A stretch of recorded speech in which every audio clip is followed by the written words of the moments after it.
ये देखिए, ये इंडिया से वेस्ट की तरफ ये है उरुग्वे और ये है चिली। अब उरुग्वे के अंदर एक ओल्ड क्रिश्चियंस क्लब की एक रग्बी टीम थी, इसको सैन डिएगो चिली जाना था मैच खेलने के लिए। तो एज पर प्लान इनको 12 अक्टूबर 1972 को उरुग्वे के करास्को इंटरनेशनल एयरपोर्ट से, वहां पे एक प्लेन था, इसको पकड़ के मॉर्निंग में 8 बजे चिली के लिए निकलना था। अब ये जो प्लेन था, इसको उरुग्वे की इस लोकेशन से चिली में यहाँ पे पहुंचना था और ये बीच में यहाँ पे थी एंडीज की पहाड़ियां। ये जो प्लेन था, इसमें टोटल 45 पैसेंजर्स थे। उरुग्वे से चिली जाते टाइम एंडीज की पहाड़ियों में प्लैंचोन पास पड़ता था। इस एरिया में बहुत जल्दी वेदर चेंज हो जाता था। यहाँ पे जो माउंटेन्स रहते थे उनकी भी बहुत ज्यादा हाइट रहती थी। इस एरिया के अंदर जाते समय नेविगेशन में भी काफी दिक्कत आती थी। अब होता क्या है कि सुबह सुबह ये लोग उरुग्वे के एयरपोर्ट से निकलते हैं, लेकिन थोड़ी दूर चलने के बाद ही वेदर जो है वो काफी खराब हो जाता है। ये जो प्लेन था, ये प्लेन पहुंचता है प्लैंचोन पास है और ये लोग प्लेन की हाइट कम करने लगते हैं, वो भी ऐसे एरिया में जहां पे ऑलरेडी जो माउंटेन्स हैं उनकी हाइट बहुत ज्यादा है। इनको बिल्कुल भी आइडिया नहीं था कि जो इनका प्लेन है वो एंडीज की पहाड़ियों में ही है। तो प्लेन जो था वो पहले तो एक एयर पॉकेट से जाके हिट करता है और इसकी वजह से बहुत ज्यादा टर्बुलेंस हो जाता है प्लेन के अंदर।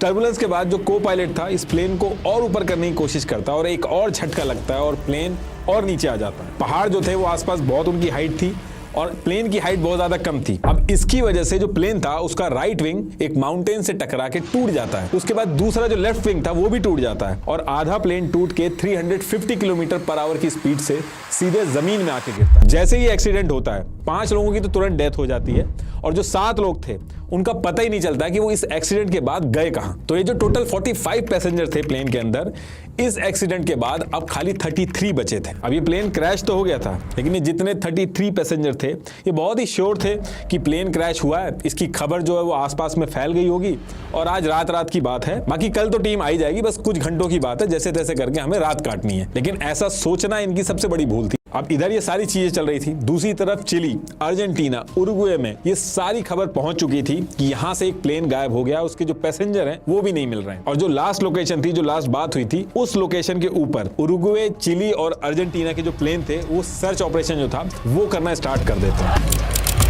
तो जब ये सर्च ऑपरेशन चल रहा था तो इसी बीच में एक प्लेन इनके ऊपर से निकलता है। तो ये सारे लोग भाग के बहुत ज्यादा हल्ला करते हैं, इशारे करते हैं, लेकिन जो सर्च ऑपरेशन वाला प्लेन था वो देख नहीं पाता है। दोबारा फिर से एक प्लेन निकलता है, लोग खूब हल्ला वगैरह इशारा करते हैं, लेकिन वो भी नहीं देख पाता क्योंकि इनका जो प्लेन क्रैश हुआ था वो व्हाइट कलर का था और चारों तरफ व्हाइट पहाड़ियों के बीच में व्हाइट स्नो के अंदर व्हाइट कलर का प्लेन जो था उसके अंदर धंसा हुआ था, तो उसका मिलना बहुत ज्यादा मुश्किल हो रहा था। तो ये सारी चीजें लोग डिस्कस भी करते हैं, प्लेन भी व्हाइट है तो मिलना बहुत मुश्किल होगा। तो ये लोग डिसाइड करते हैं कि अगर हम किसी तरीके से प्लेन के ऊपर SOS लिख दें तो शायद इन लोगों की जो नजर है वो हम पे पड़ जाए और हमें आसानी से रेस्क्यू किया जा सके। ये जितनी भी लड़कियां थी प्लेन के अंदर, उनकी लिपस्टिक और नेल पेंट इकट्ठा करते हैं और प्लेन की छत पे SOS लिखना स्टार्ट करते हैं, लेकिन ये आधा ऐसी बना पाते हैं कि लिपस्टिक और नेल पेंट जो था वो खत्म हो जाता है। अब सर्च ऑपरेशन ये सारी कंट्रीज के जो पायलट थे वो कर तो रहे थे, लेकिन किसी को भी उम्मीद नहीं थी क्योंकि मौसम इतना ज्यादा खराब था। सबको लग रहा था कि प्लेन अगर मिल भी जाएगा तो उसके अंदर जो पैसेंजर हैं वो जिंदा नहीं होंगे। तो वो भी सोच रहे जब मौसम सही होगा, बर्फ कम होगी, तब ढूंढ लेंगे इनको। लेकिन इंटरनेशनल कन्वेंशन के हिसाब से जिस कंट्री से प्लेन गायब हुआ है उसे 10 दिन तक कॉन्टिन्यूअसली सर्च ऑपरेशन करना होगा। तो ये लोग सर्च तो कर रहे थे लेकिन उतने मन से नहीं कर रहे थे और इधर ये लोग जो वेट कर रहे थे, इनका एक दिन और ऐसे निकल जाता है, फिर से रात हो जाती है और चारों तरफ अंधेरा हो जाता है और धीरे धीरे जैसे जैसे दिन हो रहे थे इनकी परेशानियां बहुत ज्यादा बढ़ रही थी और ऐसे करते करते डेट हो गई थी 21 अक्टूबर 1972। खाना था नहीं, सारे के सारे वीक हो गए थे, यहां तक कि चल भी नहीं पा रहे थे। सब के सब बैठ के बस हेल्प का इंतजार कर रहे थे और सेम डे वीकनेस की वजह से रग्बी टीम मेंबर की एक सिस्टर थी, उसकी जान चली जाती है और इस इंसिडेंट के बाद 28 में से सिर्फ 27 लोग बचे थे क्योंकि इनको पता नहीं था कितना दिन लगेगा। तो खाना ये उतना ही बांट रहे थे जितना खा के इंसान जिंदा रह सके। तो वो खाना बंटने के बाद भी बहुत लोगों को भूख लग रही थी, तो कुछ लोगों ने तो जो सीट का लेदर कवर होता है उसको खाना स्टार्ट कर दिया था, जिसकी वजह से वो लोग भी बीमार पड़ गए थे और जिसकी वजह से बाद में डिसाइड हुआ कि कोई भी सीट का कवर नहीं खाएगा। और उसी में एक टेक्निकल बंदा था मार्सेलो, जो ट्राई करता है कि रेडियो को कैसे भी बैटरी वगैरह लगा के सही किया जा सके ताकि हेल्प आ सके।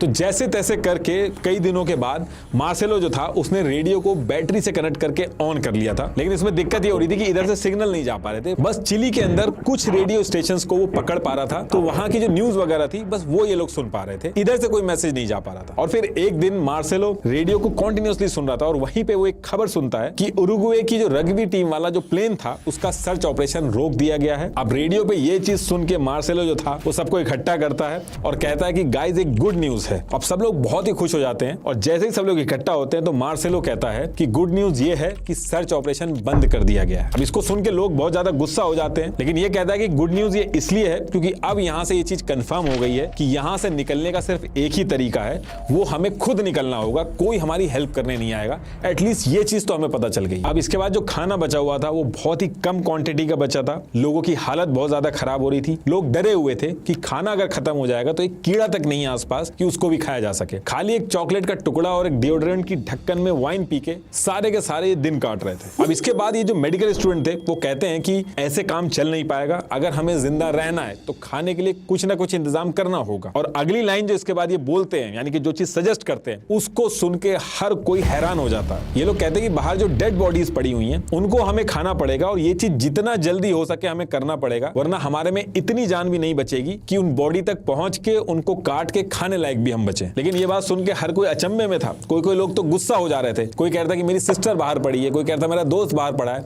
उनको हम कैसे खा लें। एक बड़ा एवलांच आ जाता है वहां पे और उसी एवलांच में 8 लोगों की जान चली जाती है और इनका सारा जो अरेंजमेंट था वो खत्म हो जाता है। अब इस इंसिडेंट के बाद सिर्फ 19 लोग ही जिंदा बचे थे और इन 19 बचे हुए लोगों के लिए चलना तक मुश्किल हो रहा था। अब इसके बाद कुछ और दिन होते हैं और इंतजार करते करते 3 और लोगों की जान चली जाती है। अब टोटल बचते हैं 16 लोग। इन लोगों को ये चीज समझ में आ गई थी कि अब बाहर से कोई मदद नहीं आने वाली और अगर इन्होंने अब कुछ नहीं किया तो ये लोग भी मारे जाएंगे और अपनी मदद खुद ही करनी पड़ेगी। इसके बाद जो लोग हेजिटेंट थे अपने यार दोस्त फैमिली मेंबर की डेड बॉडी को खाने के लिए, वो भी रेडी हो जाते हैं और खाने लगते हैं। अब इसके बाद ये लोग डिस्कस करते हैं और एक प्लान बनाते हैं के लिए। सबसे पहले ये 16 लोगों में से टीम सेलेक्ट करते हैं कि कौन पहाड़ चढ़ेगा। इसके लिए ये लोग रॉबर्टो कैनेसा, नैंडो पराडो और एंटोनियो विज़इंटिन को सेलेक्ट करते हैं क्योंकि यही 3 थे जो बाकियों के मुकाबले थोड़े ठीक थे फिजिकली। उसके बाद डेट आती है 12 दिसंबर 1972। ये डेट डिसाइड होती है कि इसी दिन इनको जाना है पहाड़ी के उस पार। अब इधर ये दोनों धीरे धीरे करके ऊपर चढ़ रहे थे।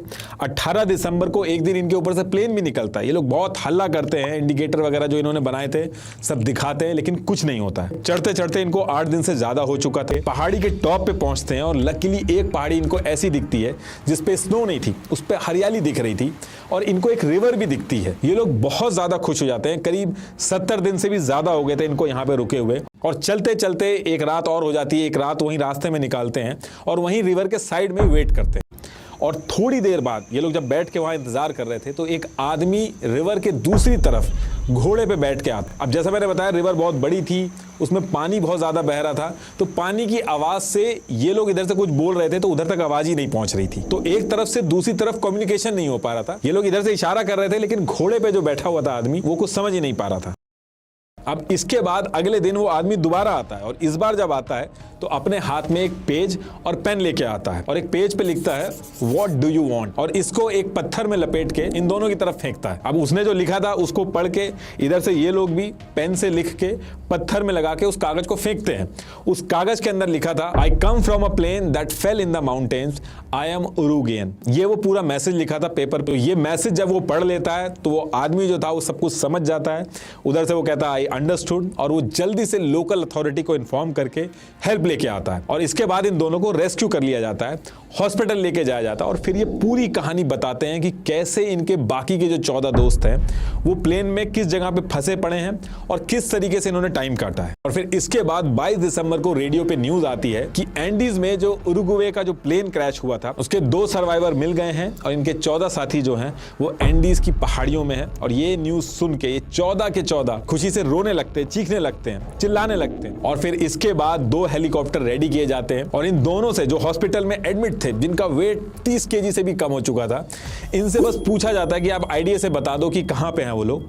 ये दोनों खुद उस हेलीकॉप्टर में पहुंच जाते हैं और बताते हैं कि हमें एक एक चीज पता है, कहां पे हम जाके बताएंगे। और फिर ये जो हेलीकॉप्टर थे यहां से हर एक पैसेंजर को उठाते हैं और रेस्क्यू करके इनको बचा लेते हैं। 72 डेज तक इतनी एक्सट्रीम कंडीशन में सर्वाइव करना, वो भी बिना खाने के, एक ऐसी कहानी है जो बताती है कि कोई भी सिचुएशन में अगर आप हिम्मत मत हारो तो किसी भी सिचुएशन से निकला जा सकता है।